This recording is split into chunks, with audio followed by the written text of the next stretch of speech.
On the night of May 31st, 2003, 37-year-old Sandy Razzo stood behind the bar at the Green Iguana Bar and Grill, not far from the beach in Rocky Point, Florida. The summer crowds had already started arriving in waves to the area, and so the place that night was totally packed. Music was blaring, people were dancing and shouting, and the line at the bar just kept getting longer. Sandy saw a man wave her down, so she walked over to him, she leaned across the bar so she could hear his order over the music, and then she smiled. And Sandy's smile showed off her perfect teeth that seemed even whiter than they really were because of her very bronze-tanned skin. She also had long hair with blonde highlights and the body of someone who worked out all the time. And when she was younger, Sandy had worked as a fitness model, and she still had dreams of becoming a movie star someday. Because of her looks, men at the bar often made it a point to order their drinks from Sandy instead of one of the other bartenders, and the men almost always told her how pretty she was. And that night was no different. Sandy poured the man his drink and slid it across the bar to him, and right away he told her she was totally beautiful and he left her a great tip. Sandy smiled again and then moved on to the next customer. Sandy used to love all the attention she got from men at the bar, but over the last year or so, she had stopped trusting people, especially men, like she used to. So she had started to keep her guard up a little more at work. For most of her life, Sandy had always thought the best of people, and she believed that when you treated others with kindness, they would do the same to you. But that had all changed for Sandy about a year earlier after she'd had a horrible experience with a man who she thought was one of her best friends. That man, Tracy Humphrey, had been a part-time bouncer at the last place Sandy had worked as a bartender. Tracy was this big 6'2" tall, bald guy who looked like a big weightlifter. He was actually known as Mr. Clean because he looked like the big bulky guy on the labels of Mr. Clean cleaning products. Tracy and Sandy had first bonded over their love of fitness, and when Sandy found out Tracy worked as a trainer at a gym, she had started taking classes from him. Sandy also loved that Tracy had connections to Hollywood. He claimed he'd been the stunt double for the action movie star Vin Diesel, and that he had worked as Tom Cruise's personal bodyguard. And when Sandy would tell her friends that she still dreamed of acting in movies someday, Tracy was one of the only ones who told her that her dream really could still come true. And so Sandy had hoped that she and Tracy would be friends forever, because they got along so well and he supported her dreams and she always felt relaxed and safe with him. But then, one night, when they had been hanging out at Sandy's place, Tracy had tried to pressure Sandy into having sex with him. Sandy got upset and said that was not what she wanted, and she made that clear to Tracy. But when Sandy turned him down, Tracy had gotten angry and gone into a rage. And so, soon after that incident, Sandy had left that job and started working instead at the Green Iguana, so she wouldn't have to see Tracy anymore at work. But even after she had quit, Tracy had kept calling her and bothering her. But by May of 2003, the calls had finally stopped. Sandy heard a rumor that Tracy had started dating a 20-year-old woman named Ashley, so she thought maybe that meant he would leave her alone for good. From behind the bar at the Green Iguana, Sandy could see the crowd was finally starting to thin out. Her feet were aching from standing up all night, and she was excited her shift was ending and she could finally go home. A little while later, she checked in with her manager to say she was leaving, she counted her tips for the night, and then walked through the kitchen towards the back of the building. While Sandy was getting ready to leave, people outside were making their way from one bar to the next, and music was pumping from dance clubs and from parties all across the beach nearby. But a short, bearded man wearing baggy jeans, a sweatshirt, and a baseball cap blocked out all that noise and walked straight down the sidewalk in front of the Green Iguana. The bearded man pushed his way through a crowd of people and then headed around the building to the large parking lot in back. Once the bearded man got to the parking lot, he climbed into his Volkswagen Beetle car and closed the door. Then he leaned over to the back seat and grabbed a rifle that he'd stashed there. Then the bearded man picked up a pair of old jeans on the passenger seat and slid the barrel of the rifle through one of the pant legs to conceal the barrel when he raised the gun. The bearded man lowered the passenger side window, stretched across the car, and propped the now concealed barrel of the rifle on the open window, and then watched patiently at the back door of the Green Iguana. It was hot in the car and he could feel sweat dripping down his forehead from under his hat, but he just kept on focusing on that back door. Then finally, Sandy, who had just finished her shift, came out the back door. As soon as the bearded man saw her, he raised his rifle up and aimed it right at her and fired. The bearded man heard glass break and he saw Sandy look around wildly around the parking lot. The bearded man was confused for a second, but then he realized he hadn't hit Sandy. He had missed. He'd shot the side mirror on his own car. The bearded man panicked and looked around to see if anyone had seen him. Then he tossed the rifle into the back seat, started up his car, and sped off. Back in the parking lot, Sandy got into her black BMW convertible like nothing had happened. She'd heard the glass break, and she'd heard the shot most likely, and the car speeding off, but she just kind of figured that maybe some drunk guy had smashed a bottle somewhere and then driven away. She didn't realize she had been shot at. So, inside of her car, Sandy started the engine, pulled out of the parking lot, and headed home. And after about a 25-minute drive, Sandy arrived in her quiet, well-lit neighborhood and pulled up to the 2-story townhouse she shared with her friend, Tony Ponycall. Then she parked her car in the garage and went inside. Tony got home not too long after her, and they both stayed up for a bit talking, and then eventually Sandy went up to bed and fell asleep, not realizing that earlier that night, someone had tried to kill her. The following month, Sandy spent most of her time at work or hanging out with her friends, and she was having fun and making good money, and she felt like her life was moving in a really positive direction. But as good as things were going for her, she'd started to worry a little bit about Tony, the man she lived with. It had become clear to Sandy that Tony was in love with her, and he wanted to be more than just roommates. And Sandy admitted to some of her friends that she kind of liked Tony too. He was sweet, he worked hard, and he treated Sandy like a queen. And the two of them had even gone on a few dates. But after what had happened to Sandy with Tracy, she still wasn't ready to fully trust anyone. And so Sandy had told Tony that she didn't want to have a serious relationship with him and that they were great as friends and roommates, but they should both be able to date whoever else they wanted. Tony said he understood, but there were still times he acted like they were a couple, and that concerned Sandy. On July 5th, over a month after the secret failed shooting in the parking lot, Tony and Sandy hung out for a little while at their townhouse before Sandy left for work. And when she left, Tony told her to have a great day, and everything seemed good between them. And Sandy hoped Tony was finally okay with just being friends and roommates again.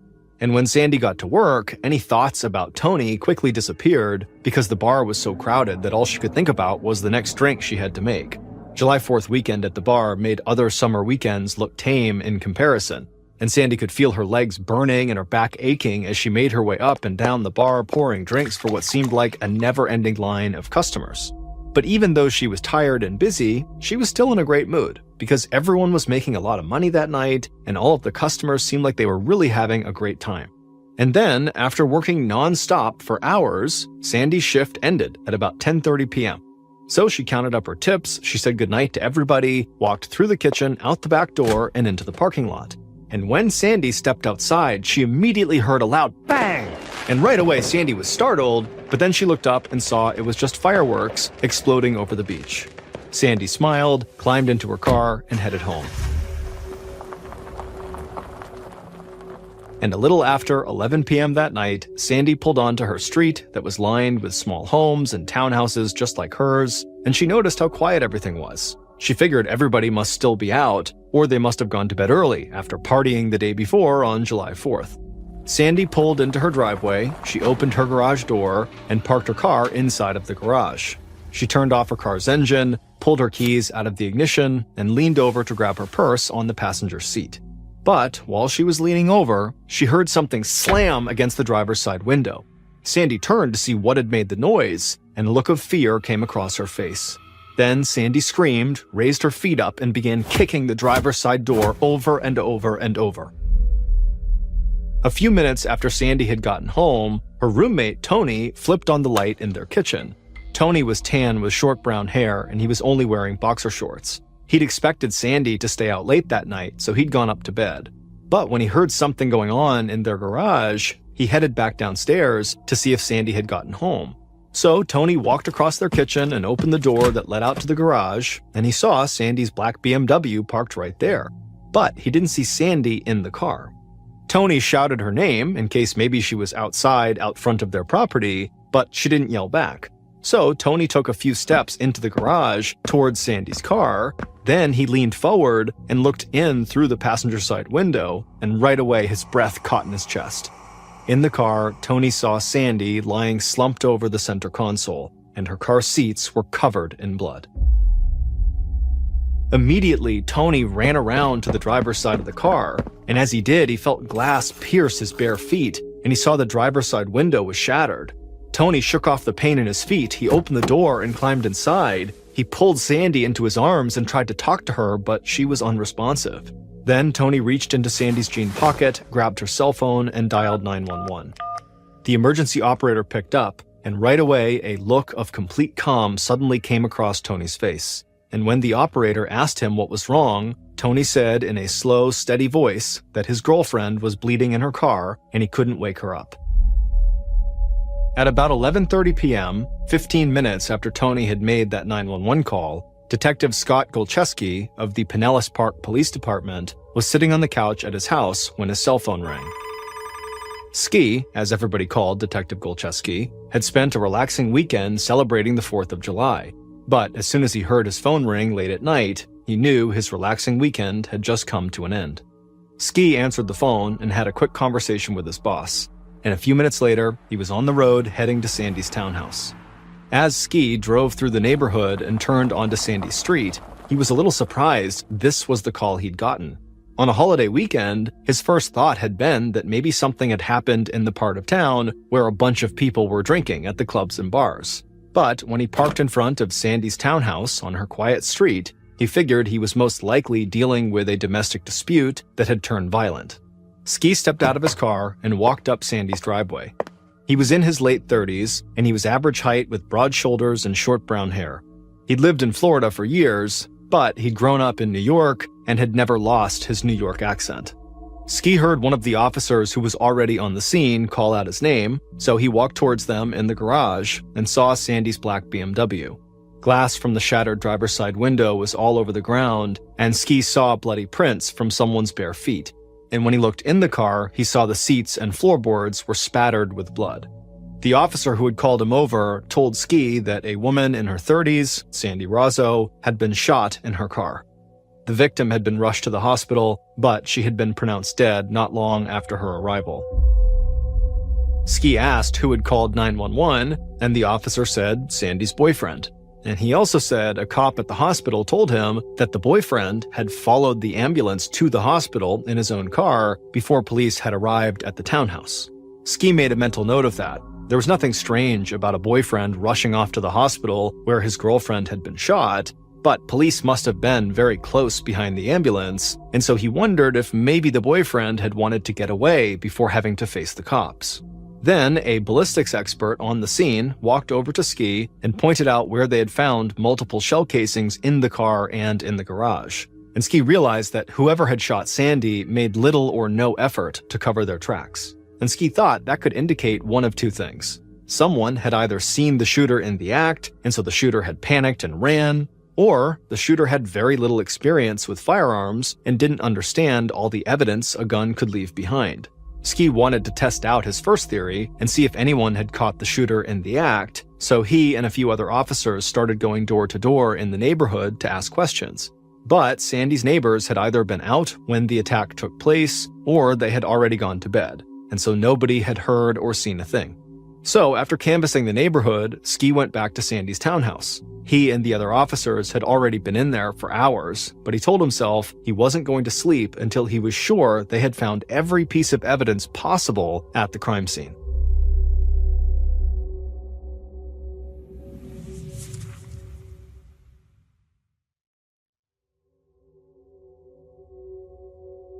By 6:30 a.m. on July 6th, so about 7 hours after Ski had gotten the call from his boss, Ski was still at Sandy's townhouse. He was out on the driveway, making sure they hadn't missed any tire tracks or any other evidence out there, and as he did that, he looked up and saw the sun rising, and that was when he realized how tired he was. But just then, a Toyota 4Runner vehicle pulled up in front of the townhouse, and a man stepped out of the car and started walking towards Ski, and Ski immediately felt a jolt of energy. The man introduced himself as Tony Ponycall, the victim's boyfriend. He was now wearing sweatpants and a t-shirt, and he said he'd spoken to officers at the hospital and they had let him go. And so he wanted to come back home to see if he could help the police who were there. Ski was shocked at how calm Tony seemed. His girlfriend had just been shot and killed, and he showed up at the scene of the crime like he was there to just help them find a missing dog or something. But Ski knew shock affected people differently, so he didn't want to jump to conclusions. Ski asked Tony if they could go inside and talk through the events of the previous evening. Tony smiled and said he'd be happy to help. And as they walked across the yard towards the front door, Ski noticed there were scratches on Tony's hands and arms. Once they were inside, Tony led Ski through a foyer with peach-colored tile floors and into a living room with a high ceiling. Tony sat down on the couch, and Ski sat in a chair across from him. Police had found no evidence of forced entry in the house, and Tony said nobody other than him had come into the house that night. Then, with an almost blank look on his face, Tony said he'd been in the upstairs bedroom when he heard something going on in the garage, so he went downstairs to see if maybe Sandy had gotten home, and he told Ski about how he had found Sandy slumped over in her car. But even when talking about the moment he had found Sandy with blood all over her face and clothes and all over the car, Tony remained completely calm. So, Ski leaned in a bit closer and asked Tony if he and Sandy's relationship was serious or more like casual dating. And Tony said Sandy was actually his fiancée. A confused look came across Ski's face, and he pointed out that Tony had just introduced himself as Sandy's boyfriend. But Tony quickly said that he just hadn't gotten used to being engaged yet. Ski nodded, but watched Tony's face closely to see if he looked like he might be lying, but Tony's appearance never changed. So, Ski pointed at Tony's hands and arms and asked him how he'd gotten all those cuts. Tony said when he climbed into the car to try to revive Sandy, he'd cut his arms and his hands on the shattered glass. And he also said he had not been wearing shoes or socks at the time, and he'd cut his bare feet as well on the glass on the ground. And when he said this, Ski figured that probably cleared up who those bloody footprints belonged to. Then finally, Ski looked Tony in the eye and asked him if he could think of anyone who might want to harm or kill Sandy. And for the first time, Tony's calm, cool demeanor disappeared. His face started to turn red, he clenched his jaw, and then he said there was one person who definitely could have killed Sandy. And that guy was a guy they called Mr. Clean, Tracy Humphrey. In his time as a detective, Ski had tried to stick to a simple rule: never get tunnel vision when working a case. Over the years, he'd seen a lot of cops build cases entirely around one suspect, and when that suspect turned out to be innocent, the cases just fell apart. So, in the days following Sandy's murder, Ski still definitely considered Tony to be a major suspect. Tony was the one who had found Sandy and called 911, and he had those scratches on his hands and arms. And on the day after the murder, Ski had heard from one of Sandy's coworkers at the Green Iguana that Sandy had never agreed to marry Tony, and she'd actually told him she didn't want a serious relationship with him at all. So Tony calling Sandy his fiancée just seemed totally strange to Ski. But Tony had undergone a gunpowder residue test to determine if he'd recently fired a gun, he had willingly submitted DNA samples, and he had allowed the forensics team to do a thorough investigation of his car. And so, while the investigators waited for all those test results to come back, Ski started looking into other possible suspects. And someone who worked at the Green Iguana had seen a bearded man kind of lurking outside the night Sandy was killed, but they had no idea who he was. So Ski now had Tony and this unknown bearded guy as possible suspects, but for the time, he wanted to turn his attention to Tracy Humphrey, aka Mr. Clean, the man who Tony was so sure could be Sandy's killer. So at 3 p.m. on July 8th, less than 3 days after Sandy's murder, Ski paid a visit to the gym where Tracy worked as an instructor and personal trainer. Ski walked into the gym and heard the sound of trainers shouting encouragement and people grunting while they lifted weights. Then he walked up to the front desk, showed the man behind the counter his badge, and asked to speak with Tracy. The employee said he would go get Tracy and pointed Ski to a small office where he could have some privacy. Ski thanked the man and then walked into the office, took a seat at a table with nothing on it, and waited. And a couple of minutes later, Tracy walked in. He was 36 years old, out of breath, dripping with sweat, and had a towel wrapped around his neck. Ski was taken aback by how big and intimidating this guy was. Ski asked Tracy to close the door behind him and have a seat. So Tracy closed the door, he wiped the sweat from his face with his towel, and then he sat down. Then he introduced himself to Ski in a low, soft voice. And right away, Ski thought that Tracy's voice didn't really match his body. Ski smiled and said he knew Tracy was working, so he wouldn't take up much of his time. Then he asked if Tracy had heard about what happened to his friend Sandy. Tracy said he'd read about it in the newspaper and that he was totally heartbroken. Ski told Tracy that he was very sorry for his loss because Ski believed that it was always a good idea to start a line of questioning by empathizing.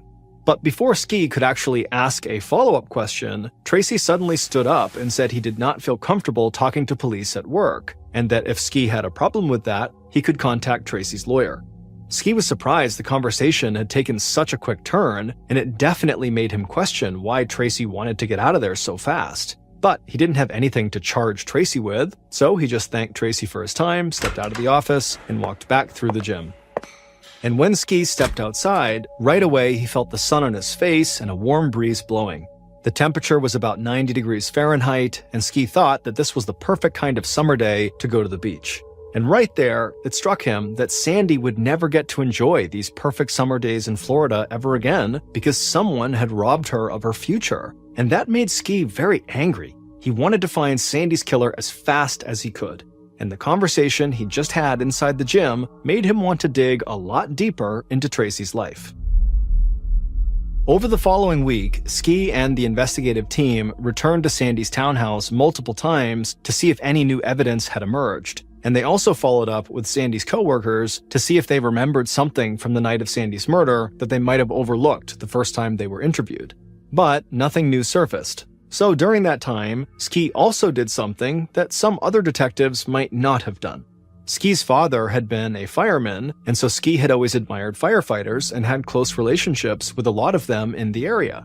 And so he reached out to friends at different local fire departments, filled them in on the Sandy Rozzo case, and asked them to please let him know if they had anything that might help him find Sandy's killer and bring them to justice. Ski didn't know if anything would come of asking these firemen for help, but it just made sense to him to use all the resources at his disposal. But as the days passed, no new evidence came in from anywhere, and so Ski started to really get frustrated.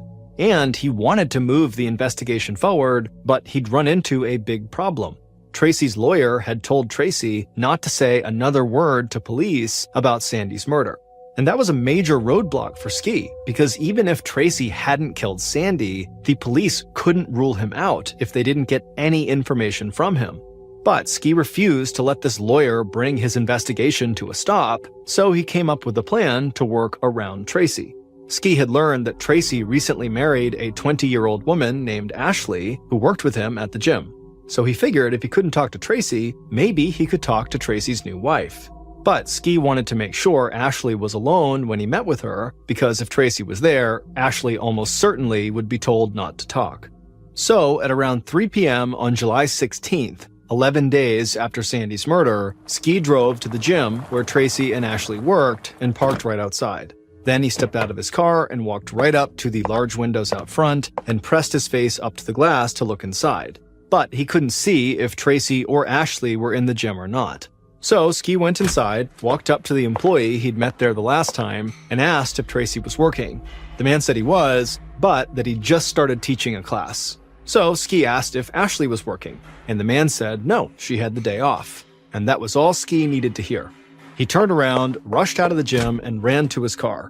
He knew he was in a race now. As soon as Tracy finished his class and found out a cop had been looking for him and Ashley, Tracy would call his wife to tell her not to talk. So Ski got in his car, started the engine, peeled out, and sped off down the street.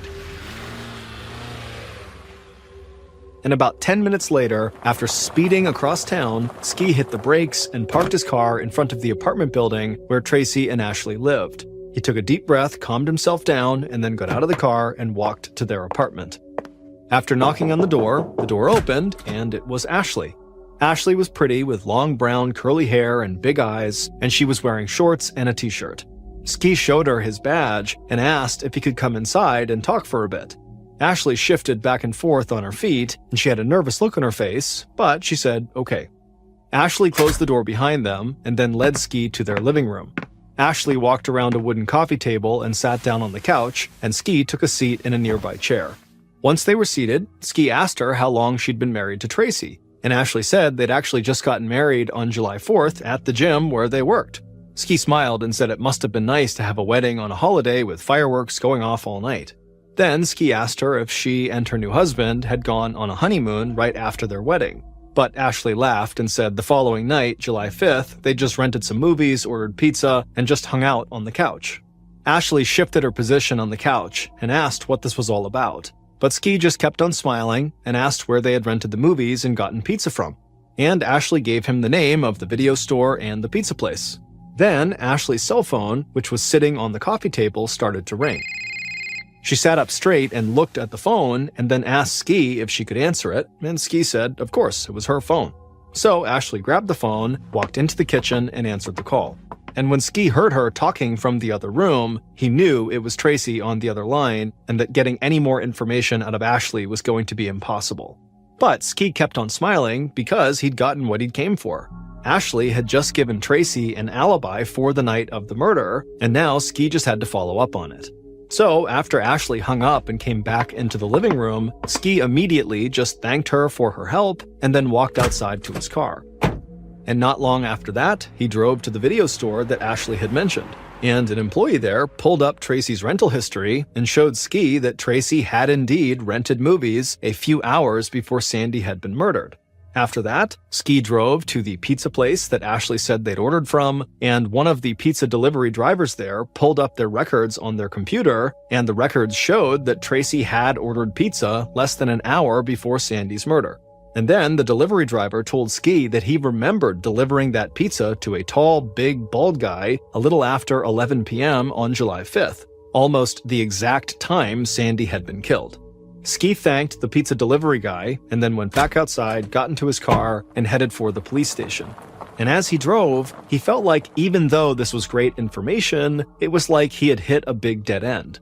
Tracy's simple alibi, that he was at home eating pizza, looked like it was the truth. And so Ski wondered if maybe he needed to take his focus off of Tracy for a while and turn it back to Sandy's roommate, Tony. But then, on the following day, Ski got a call from one of the people he'd spoken to at the Tampa Fire Department, and they said they'd found something in an arson case of theirs that they thought might be connected to Sandy's murder. And what the fire department told Ski would put his investigation right back on track, and it would lead him directly to the bearded man who had tried to shoot Sandy in the Green Iguana parking lot.